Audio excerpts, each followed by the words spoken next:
Have you ever wondered why the people who hurt you most are rarely the ones who seem dangerous? Why the ones who smile, who listen, who understand, somehow leave you emptied? This isn't about obvious predators. It's about something quieter, something that wears the face of care. Let me tell you what no one admits out loud. The most destructive relationships in your life don't announce themselves with red flags and warning signs. They arrive wrapped in empathy, in spiritual language, in concern for your well-being, and by the time you realize what's happening, you've already handed over your instincts, your boundaries, and your sense of self. You're not just tired, you're consumed. Carl Jung understood something fundamental about human nature that most of us spend our entire lives avoiding. We all wear masks. He called it the persona, the socially acceptable face we present to the world, the version of ourselves that gets approval, that fits in, that survives. But here's what makes this dangerous. Beneath that persona lives the shadow.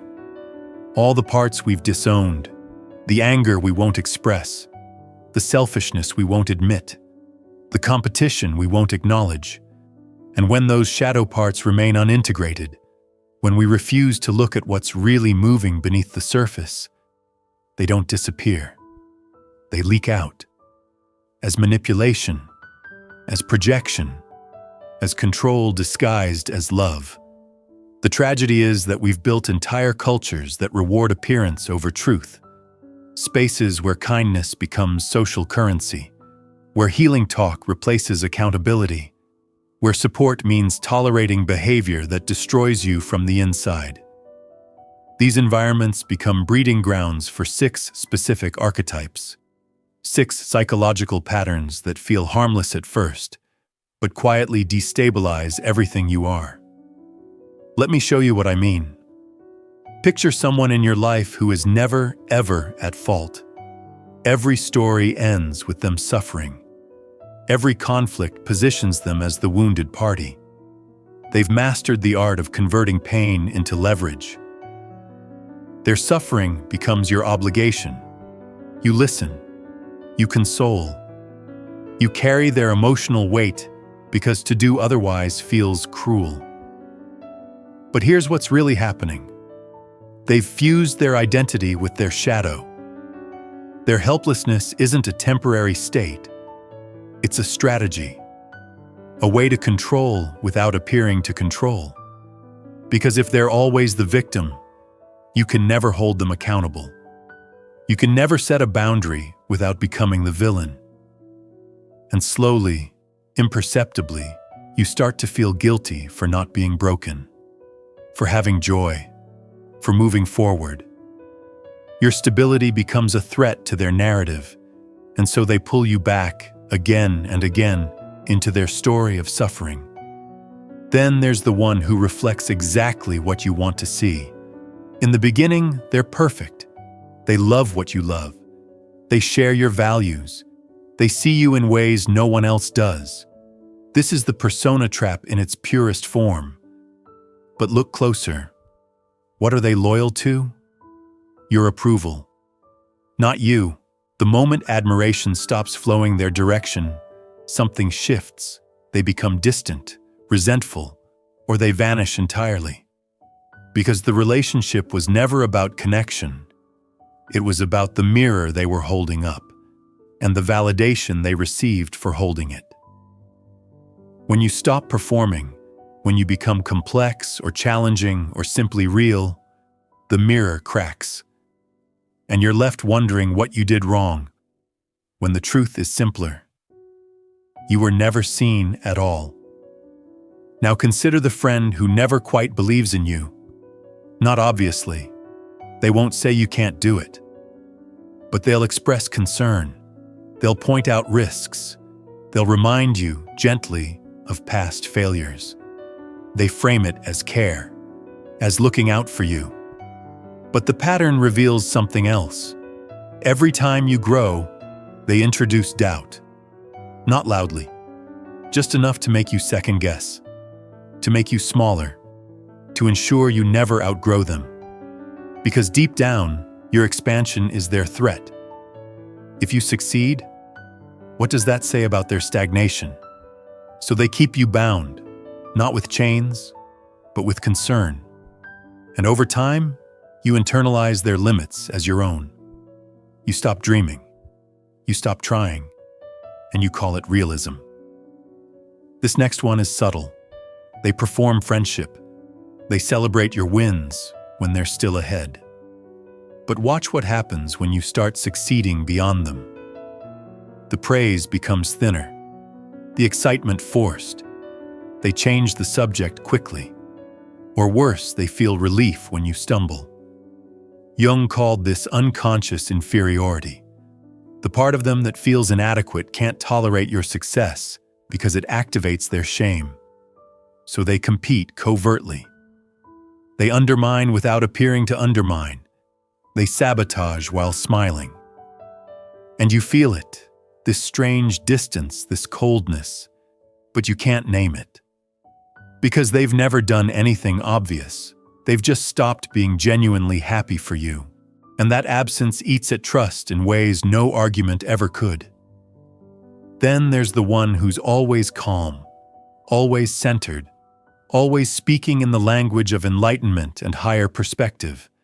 They position themselves above the mess, above ego, above the very human struggles you bring to them.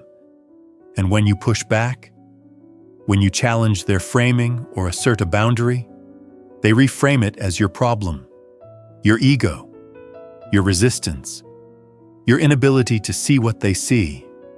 Their calm superiority becomes a weapon that keeps you small, keeps you questioning yourself, keeps you dependent on their clarity.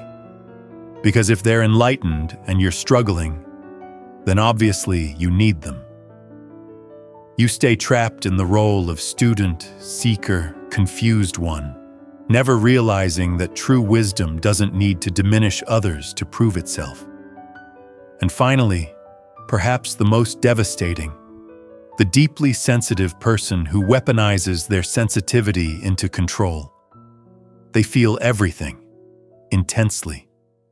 And you become responsible for managing their feelings. You learn to walk on eggshells, to monitor their moods, to adjust your behavior, your tone, your very presence to keep them stable. Your boundaries become triggers. Your needs become burdens.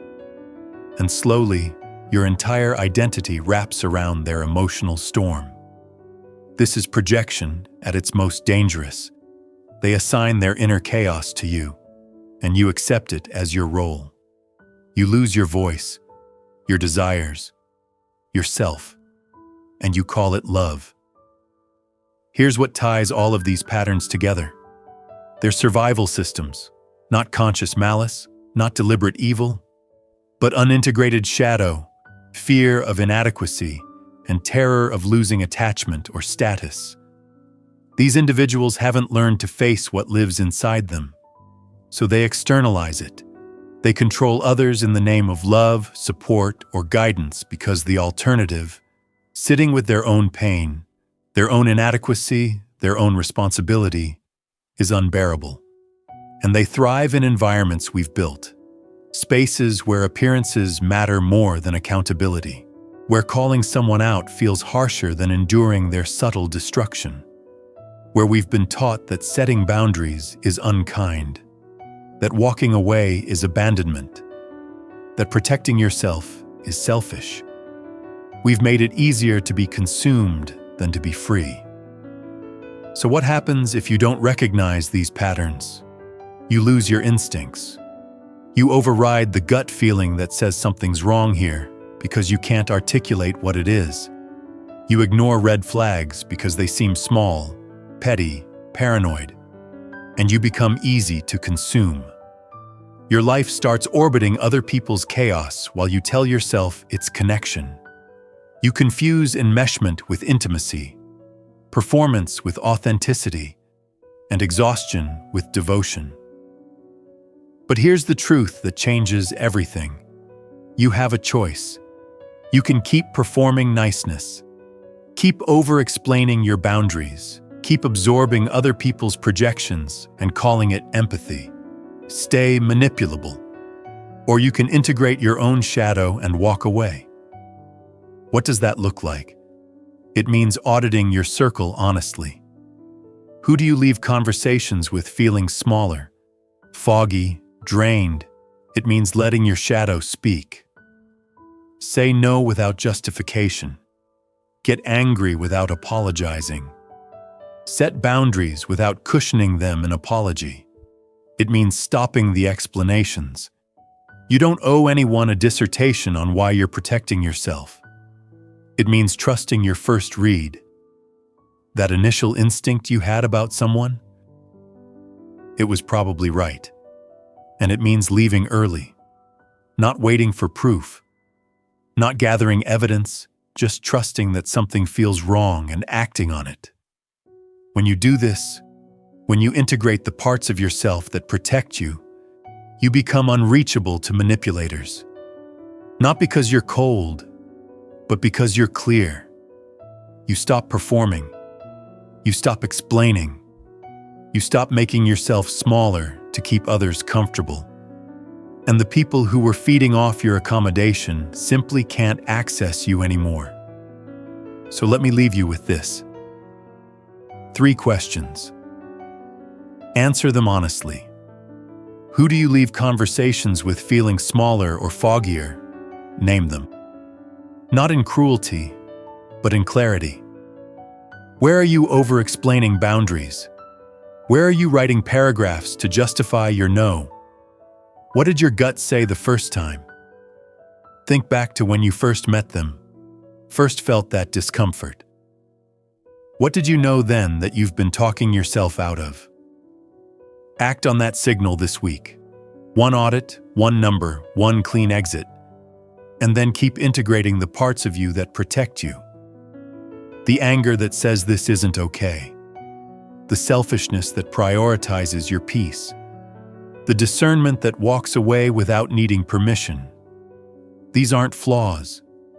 They're your immune system. And the people who can't handle them were never safe for you anyway. The choice is yours. Stay small and consumable, or integrate your shadow and become free.